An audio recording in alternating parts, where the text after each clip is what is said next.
BA first year history paper 2 की इस कक्षा में आप सब विद्यार्थियों का स्वागत है। आज हम पेपर सेकंड की इकाई 3 की शुरुआत कर रहे हैं। पहला जो टॉपिक है वो है एडवेंट ऑफ द मुगल्स। उसके अंतर्गत हम बाबर के बारे में अध्ययन करेंगे।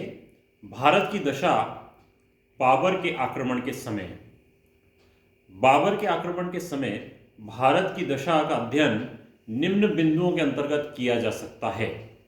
ए राजनीतिक दशा, बी सैनिक स्थिति, सी आर्थिक स्थिति, डी सांस्कृतिक स्थिति, ई धार्मिक स्थिति, एफ सामाजिक स्थिति।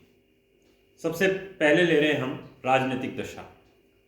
बाबर के आक्रमण के समय भारत अनेक राज्यों में विभाजित था। ईश्वरी प्रसाद के अनुसार भारत 16वीं शताब्दी के प्रारंभ में अनेक राज्यों का समूह था जो विदेशियों का शिकार हो सकता था। पहला, दिल्ली राज्य। बाबर के भारतीय अभियान के समय दिल्ली में लोदी वंश का शासन था, जिसका तत्कालीन शासक इब्राहिम लोदी था। दूसरा, मेवाड़ राज्य। भारत में उस समय दूसरा प्रमुख राजा राणा सांगा के अधीन मेवाड़ था। इसकी राजधानी चित्तौड़ थी। राणा सांगा एक महान योद्धा था। तीसरा, कश्मीर। कश्मीर राज्य पंजाब के उत्तर पश्चिम में स्थित था। बाबर के आक्रमण के समय कश्मीर में अराजकता की स्थिति थी। चौथा, बंगाल। बंगाल में हुसैनी वंश का राज्य था। बाबर के समय नुसरत शाह शासन कर रहा था, जो एक योग्य शासक था। बाबर ने उसके साथ संधि कर ली। उड़ीसा राज्य। उड़ीसा एक हिंदू राज्य था। ये राज्य बंगाल के दक्षिण में था। इस राज्य के उत्तरी भारत की राजनीति में कोई विशेष प्रभाव नहीं डाला।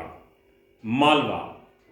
1526 ईस्वी में मालवा का शासक महमूद द्वितीय था, जो एक अयोग्य शासक था। मालवा में आंतरिक संघर्ष चलने के कारण मालवा की शक्ति को धक्का लगा, अर्थात मालवा एक शक्ति विहीन राज्य हो गया। गुजरात।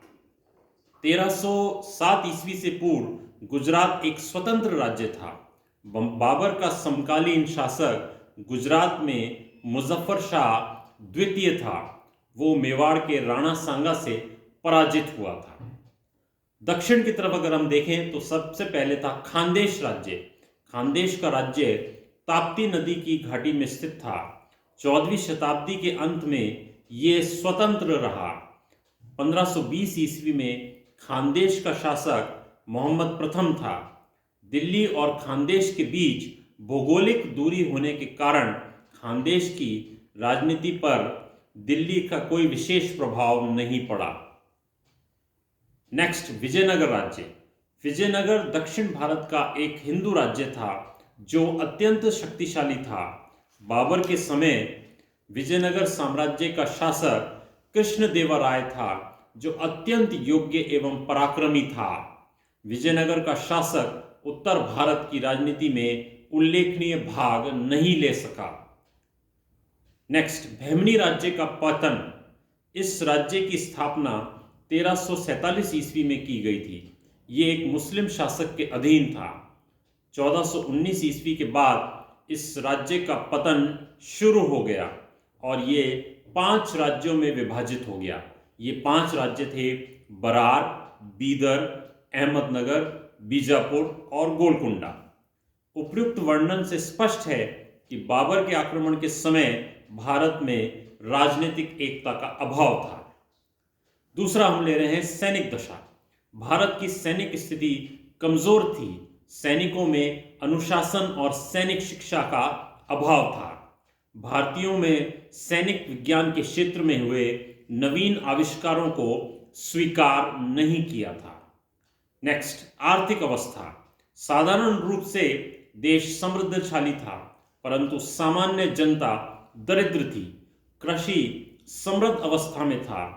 चीन, मध्य एशिया, अफगानिस्तान, ईरान के साथ व्यापार होता था। सांस्कृतिक अवस्था। तत्कालीन सांस्कृतिक दृष्टि से भारत संगठित था। भक्ति आंदोलन के प्रचार के कारण हिंदू और मुसलमान एक दूसरे के निकट आ गए थे। इस्लाम मत के सूफियों ने भी भक्ति आंदोलन के सुधारकों का साथ दिया। धार्मिक स्थिति, दो प्रमुख उस समय धर्म थे, हिंदू और इस्लाम।